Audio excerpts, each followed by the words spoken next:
She'll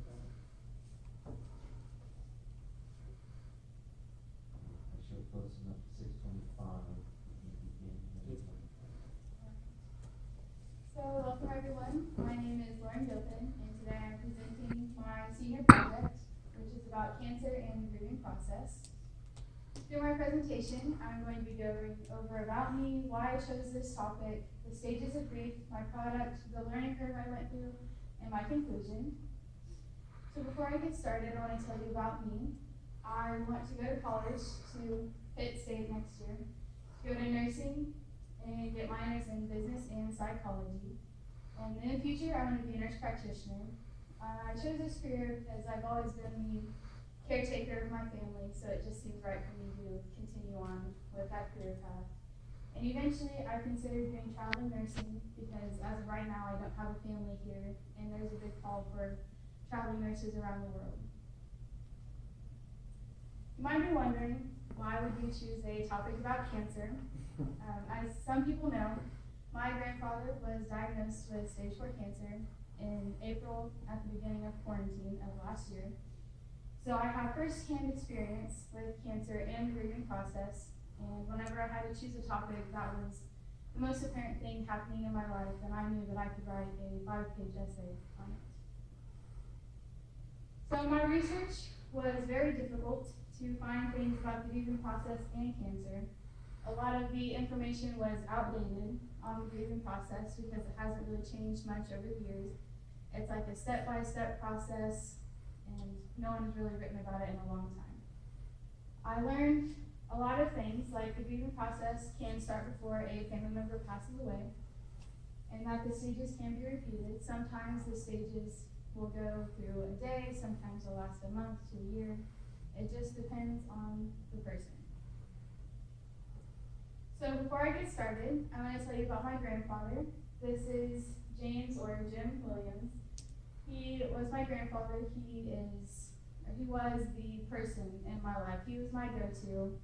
If I ever had a problem, he was the person I would talk to. And while I'm going through the stages of grief, I'm going to be mentioning personal stories and how they relate to him and I as I was going through this process. So a quick overview. The stages are denial and isolation, anger, bargaining, depression, and acceptance. So, denial and isolation. Children and teenagers are about the same. They will avoid schoolwork, they'll avoid their friends, they'll avoid going to after-school activities. They'll just kind of like push themselves away from everyone around them. And adults and the elderly, if they have a job, they will call in sick for work, they'll take vacation time, they'll just stay home and try to avoid everyday activities. Whenever I started going through this stage, it was whenever I got quarantined from coming back to California. So I was already isolated, but hearing the news that my grandfather had cancer just sent me into a further isolation away from everyone. Anger is the next stage. Children will throw tantrums, they'll break toys. Teenagers, they'll fight with friends, fight with family, besides when they already fight with their family because they're teenagers. Adults and the elderly, they'll lash out towards friends and family, and they'll be bitter. That's how I remember expressing my grandma's emotions, was bitter towards others. And just keep in mind, it's not because they're angry at the person who has cancer, they're angry at the situation that they're in. Next is bargaining.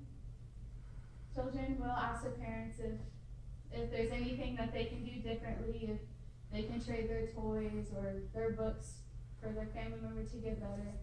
Teenagers, adults, and the elderly, if they have a spiritual guide, they will pray or they'll ask for specialists at hospitals.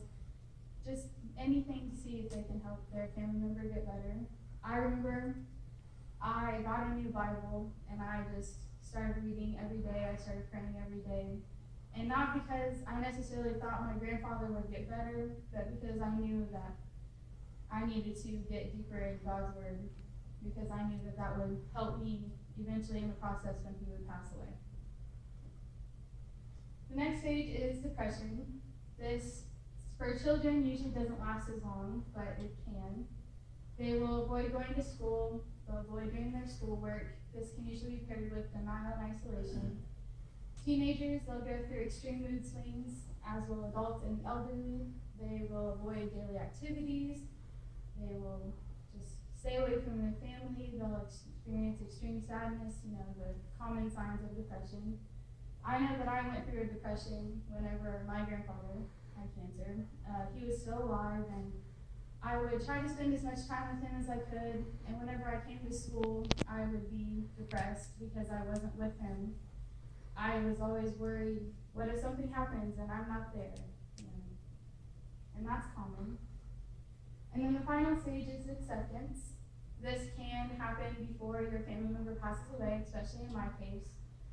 I finally reached acceptance with my grandfather. We were in the hospital room, and he was in his final days. We all knew it.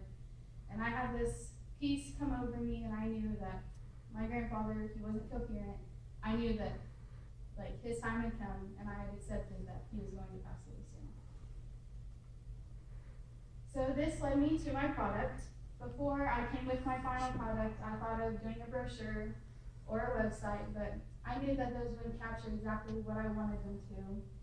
So my final choice was a workbook, which everyone has one at their table. This would be a guide that anyone could use to go through if they were going through the grieving process.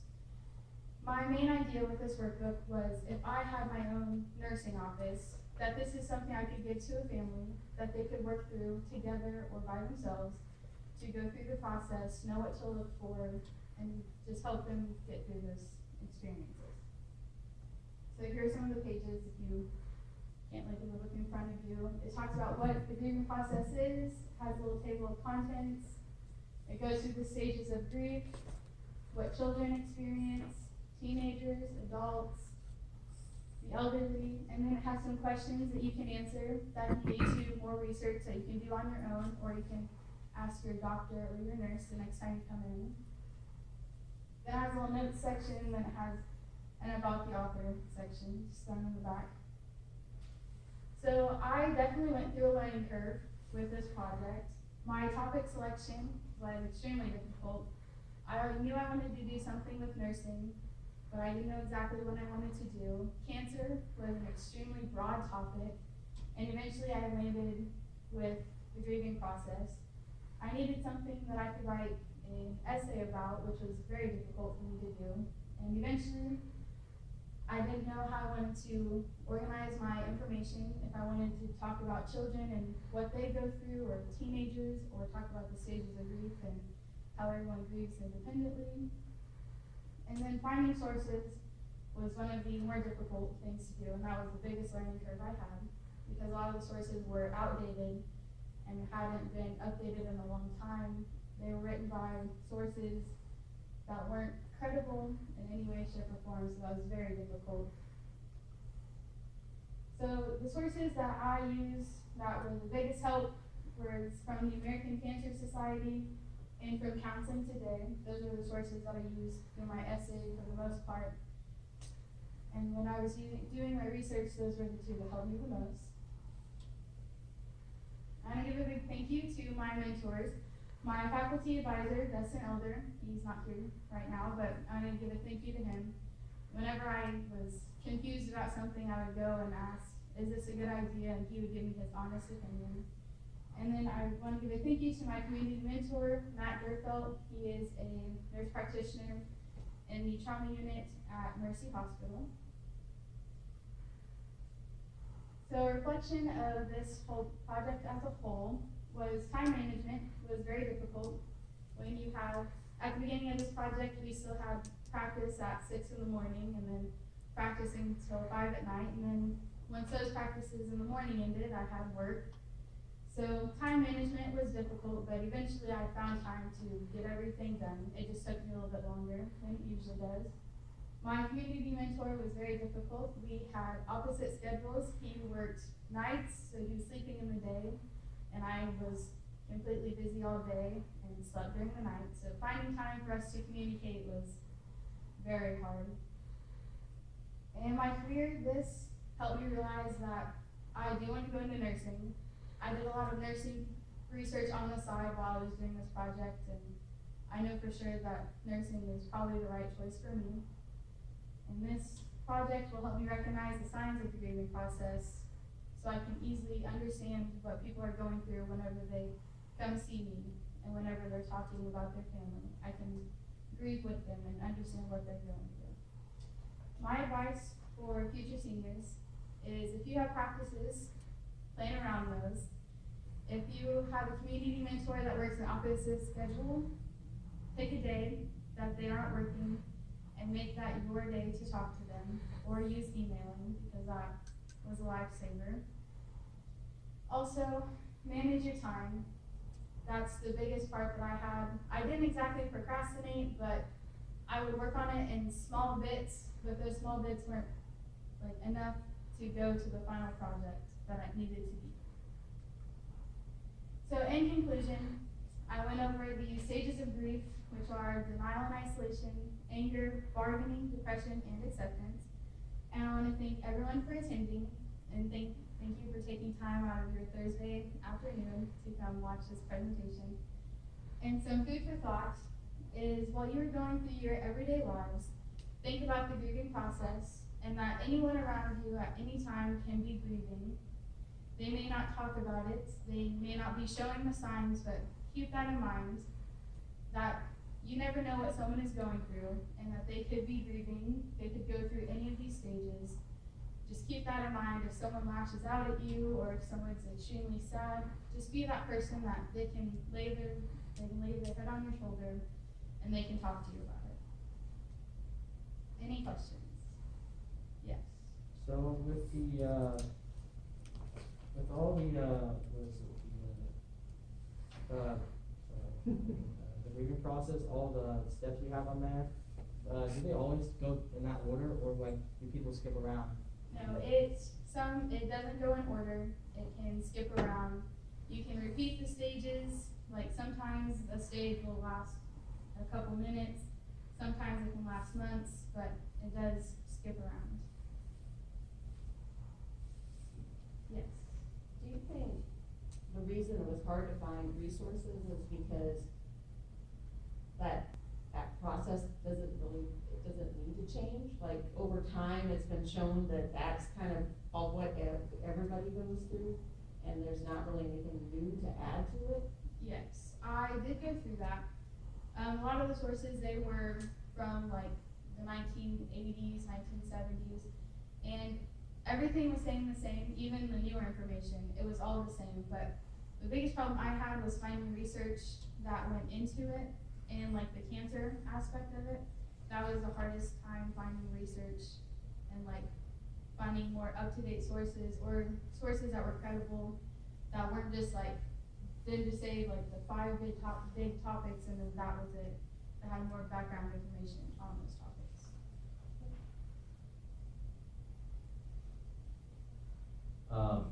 Are there any certain stages that some would consider most concerning? Like if a person gets to this stage, that's when things kind of need to be careful. Kind of what I'm saying? Yes, I would say probably the depression stage. That is, if you aren't careful, that's when people can get stuck in that stage, and that can last for years and years, and sometimes it won't end. But that's the stage that if someone is going through, that's when they seek counseling, that's when they should reach out to family, that's when you should reach out to them, especially because that's the hardest stage to go through, because it's hard to get out of that stage. So is the idea here that these stages to a degree are needed in order to process everything, or are you saying that these stages we need to try to minimize them? I know some are more dicier than others, like you just said, but are these things needed for people to kind of work through it, or are there other ways that would be better for them to work through it? I think these stages are needed to work through. The only problem that I would have is if the stages are taking like years to get through, like each one, but I think all of the stages should be gone through to grieve the loss of someone. Right. For your product, I like the idea behind it, so give me again kind of your idea of like who would hand this out or kind of where this might be kind of located or provided for people and families? So you go into an oncology office, which is like like a cancer doctor office, and you or a family member gets the news that you have cancer, or they have cancer. This is something that I would like to be able to give someone, like a doctor could give them, to work through as a family, to know what they're going to be experiencing and what they're going to be going through, as to know like what to expect, because I didn't exactly expect all the emotions that I would be having. And if I had something like this, I think it'd be easier to work through those things and know that it's normal to be experiencing each stage like that.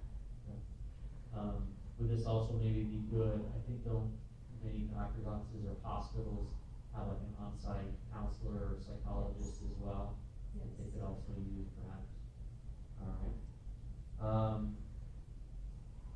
I know obviously you have a very deep personal connection to kind of, your topic and everything else. Is there anything that you found that maybe you feel like would have either like maybe helped you as well? Whenever I was going through this, it was at the start of quarantine and everything, so I had a lot of time on my hands. So I found the grieving process, and I kind of like realized the stages because I had seen them in my grandmother, and that's what started me wondering like what would be happening. And so if I had something like that, like just before the whole grieving process even started, I think that would have made it a lot easier to work through. What do you feel like, I think you kind of hinted at it periodically, but what do you feel like this is giving you that you didn't have before, that you can kind of come out of this, more aware or more about being a stronger person, not only for yourself, but also for other people? It would give me like, if someone is grieving, like I've seen people around at the high school grieving before, like they lose a grandparent, they lose someone important in their lives. It's just something for me to be able to connect with them and say they're like acting out towards others. I can be like, well, they're going through anger in the stage of grief. So I can be like, well, I understand that you're angry. Just try to focus that anger on something else. Because it's common to focus your anger on the person that is sick and not the situation. And they end up blaming themselves for that, which can send them into the depression or into any of the stages. And I just think having someone to talk to, like me personally, I'll be able to talk to them and like just help them go through those stages. Give me something you're most proud of for this entire project. Something I'm most proud of is my presentation. I know everyone has said that, but I put a lot of time into this, and organizing it was very difficult because there were a lot of ways I could have organized it, but just finding a way to put it all together was the hardest thing for me.